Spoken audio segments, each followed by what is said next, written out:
आप लोगों ने हर तरह के ब्रांड्स तो देखे हैं, एप्पल, आईफोन, उसके बाद अमेजोन आप यूज करते हैं, उसके बाद एलवी, लुई विटॉन का ब्रांड आपने देखा होगा कि इसके मुख्तलिफ बैग्स है, शूज है, हर तरह की कैटेगरीज में अब आ गए। शुरुआत इन्होंने कैसे की और उन्होंने हर साल ब्रांड को इम्प्रूव कैसे किया जिससे अब लोग अंधा होके भी खरीद खर्च करने के लिए तैयार है। जो मर्जी प्रोडक्ट है, ये लोग पैसा देने को तैयार है और इनका ब्रांड हर साल इम्प्रूव होता रहता है। ये लोग मेथड फॉलो करते हैं वेक्टर। वेक्टर मीन्स एक वी फॉर विजन। इनका सीईओ का विजन जो होता है that is from 5 to 10 years के स्पैन में होता है कि इन्होंने हर 5 साल में किस चीज में इन्वेस्ट करना है, कौन सी प्रोडक्ट लॉन्च करनी है, किस सर्विसेज को लाना है। इनको हर एक चीज का आइडिया होता है। ये हर एक चीज को मार्केट डिमांड के मुताबिक ट्रैक कर रखते हैं।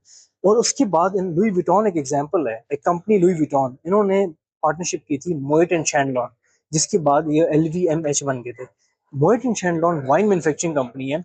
और लुई विटॉन की जो ओनर है वो ये कहते हैं, आप आने वाले 10 साल में आईफोन यूज करें ना करें, लेकिन हमारे वाइन का टेस्ट आप कभी भी नहीं भूलेंगे 10 साल तक। इसका मतलब उनका strong taste of wine structure इतना है कि लोगों के अंदर इंस्टिल हो चुकी है विजन और उनका टेस्ट।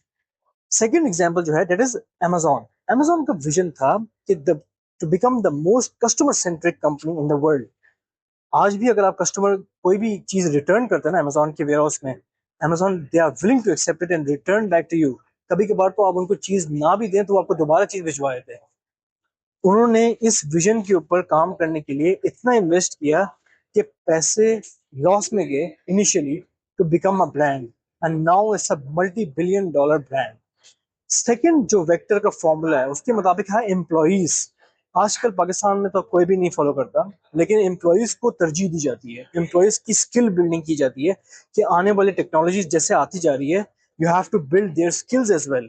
उनके ऊपर ट्रेनिंग की दी जाए। लुई विटॉन ने अपना एक पूरा इंस्टीट्यूट बनाया हुआ है जिसमें वो 2700 एम्प्लॉइज को ट्रेनिंग्स देता है ताकि वो बेहतर से बेहतर परफॉर्म करे, क्वालिटी वाइज इंप्रूव करे, हर एक चीज को बेहतर कर सके।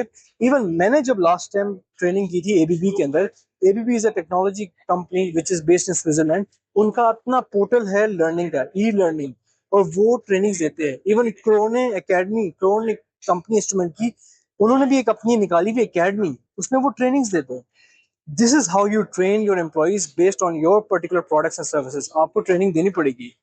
And the third thing of the vector is C. C for culture and mindset. Culture and mindset बहुत बड़ा रोल प्ले करता है। नेटफ्लिक्स जैसी एक कंपनी है, उसकी एग्जांपल ले लेते हैं। उन्होंने तीन चीजें अपने स्टाफ और मैनेजर्स के साथ शेयर की है। मैनेजर्स जो है वो अपने आइडियाज शेयर कर सकते हैं, जो कि नए आइडियाज जो बेहतर कर सके कंपनी के परफॉर्मेंस को। मैनेजर्स जो है वो 360 डिग्री रिव्यूज लेते हैं। फॉर्मल रिव्यू सिस्टम नहीं है। हर एक बंदे से रिव्यू लिया जाएगा कि किस चीज से किस चीज को इम्प्रूव करना बेहतर है और उससे कंपनी के अंदर क्या क्या फायदे होंगे।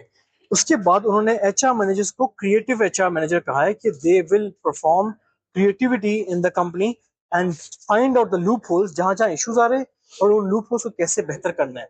हर एक बंदे को एक पावर दी गई है कि वो बता सके। सिमिलरली एक और कंपनी है नेस्ले, उसका कल्चर एंड माइंडसेट के मुताबिक ये है, उन्होंने अपने मैनेजर्स को ये दिया हुआ है कि you have to invest in new brands.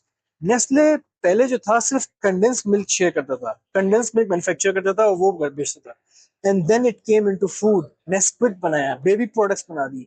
And then Nescafe, आपने देखा होगा इसकी जो कॉफी है, उसने ही एटलीस्ट इसको $6 बिलियन की सेल्स दी है annually. So their managers are investing in new businesses. Even Unilever का एग्जांपल ले लेते हैं, उन्होंने रिसेंटली रफान कस्टर्ड, आप अगर खाते हैं तो उन्होंने रफान कस्टर्ड को भी एक्वायर किया है। And similarly they are investing in new categories of businesses. And then we have a vector जिसमें है हमारे पास T is for technology. Technology जो है वो आपको इम्प्रूव करनी पड़ेगी। एआई का दौर आ रहा है, you have to improve your technology. ChatGPT को यूज करो, उनके एपीआई यूज करो, इम्प्रूव योर प्रोसेसेस, अपने कस्टमर सेंट्रिक अप्रोच को बेहतर करो। And then comes the O, TOR। O is for organisation. एक ऑर्गेनाइजेशन के अंदर बहुत ज्यादा स्ट्रक्चर होते हैं।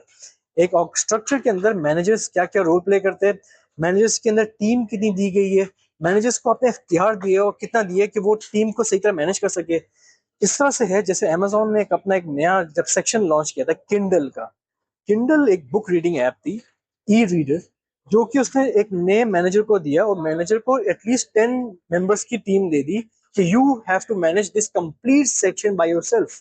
उसकी इन्वेस्टमेंट, उसकी टेक्नोलॉजी, हर एक चीज अमेजोन देगा, लेकिन वो मैनेजर्स पूरा एक सेक्शन हेड करेगा. So he had that particular power to handle those employees, to handle the staff, and be responsible for it. And the last one is repeat or routine.